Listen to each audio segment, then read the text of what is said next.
By quill and charm, my royal scandal seekers, welcome back to Long Live the Queen, where we unearth the juiciest secrets of history's fiercest power players, with shades so sharp it could nick a scepter. I'm your girl, serving Queen's Court gossip, the segment hotter than a bonfire at a witch trial. Tonight, we're chasing the whispers around Elizabeth de Burgh, the 14th century Irish heiress who snagged a prince, ruled the Ulster game, and left a trail of rumors hotter than a Dublin tavern brawl. Married to Lionel of Antwerp at 9, this countess was no damsel. She was wealth, power, and maybe a little too clever for her own good. From a child bride scandal to whispers of rebellion, betrayal, and a death that screamed sus, Elizabeth's story is serving medieval drama with a side of Gaelic. Grab your cloaks, because this tea's brewing, and I'm spilling the Ulster dirt. Elizabeth de Burgh, born in 1332, struts into the Plantagenet scene as the only child of William de Burgh, Earl of Ulster, and Maud of Lancaster. She's Irish nobility with a side of English clout, inheriting her dad's massive Ulster estates after he's murdered in a 1333 feud. Think Game of Thrones, but with real castles.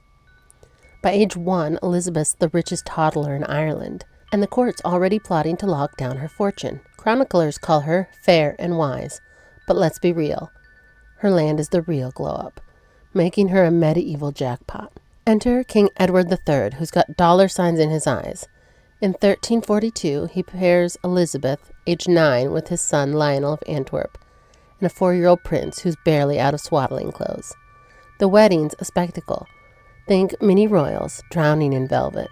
But the court's buzzing with shade. This is no fairy tale. It's a power grab to tie Ulster's wealth to the Plantagenet crown.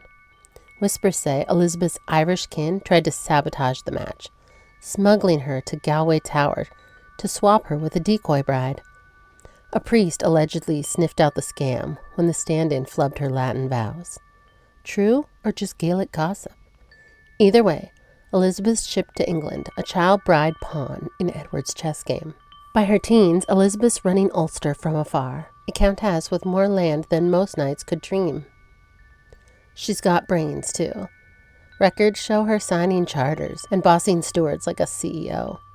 But the tea's getting hot. Her Irish tenants aren't thrilled about an absent landlord, and some swear she's skimming rents to fund a secret agenda.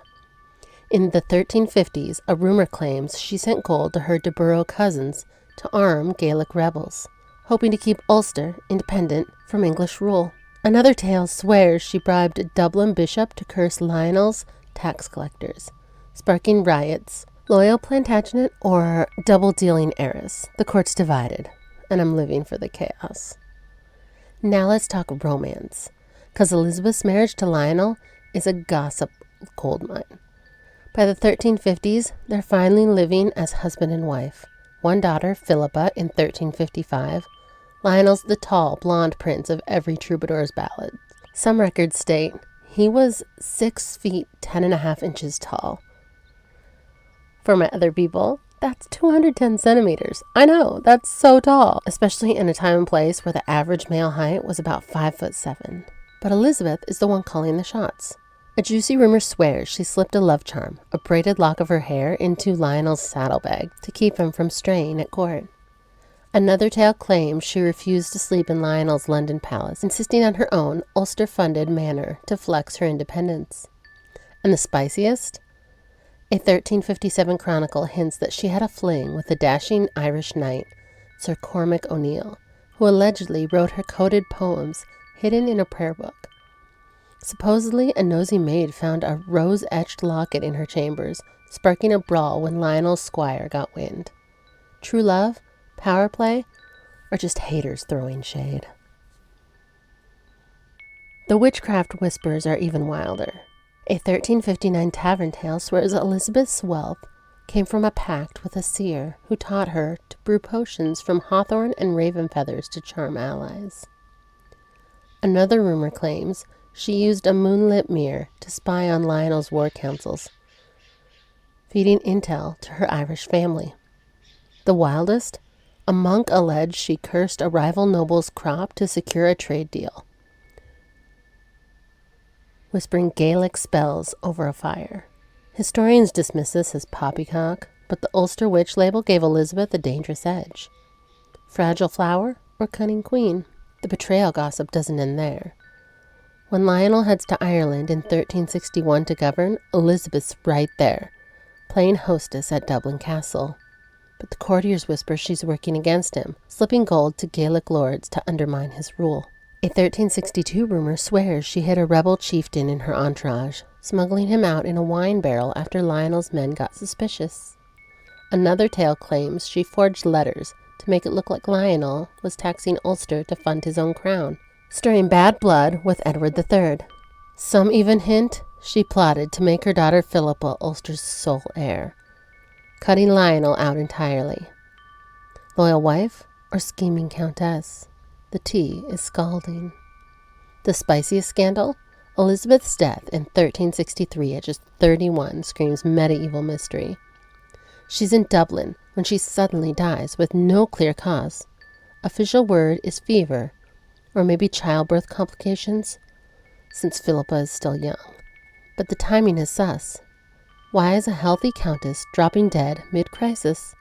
And why is Lionel so quick to sail off, leaving Ulster lands in limbo?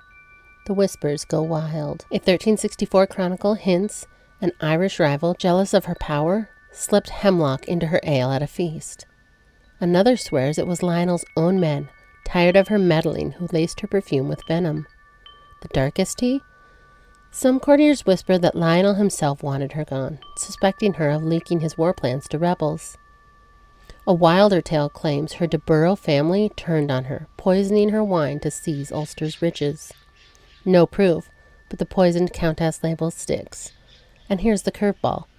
A 1365 rumor swears Elizabeth faked her death, fleeing to a Welsh convent to escape Lionel's control, with a servant buried in her place. Murder, betrayal, medieval fake-out. In the supernatural shade, a 1366 monk claimed Elizabeth's ghost haunted Dublin Castle, a figure in green silk clutching a locket. Another tale swears her death cursed Lionel's line, with his later flops blamed on her wronged spirit. Creepiest of all, a 1370 pilgrim swore she appeared near Ulster's cliffs, warning of Plantagenet doom. Spooky vibes or just spicy BR? Elizabeth's legacy is no ghost story. Her daughter, Philippa, carries her blood to England's throne, tying Ulster to the Plantagenet dynasty.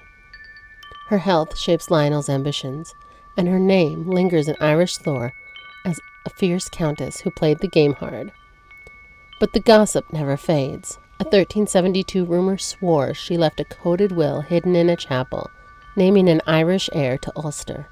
Another claimed her locket, found in a Dublin market, sparked a riot when buyers swore it glowed. So what's the vibe of Elizabeth's saga? She was a child bride, a royal queen, a maybe witch, and a magnet for deadly shade.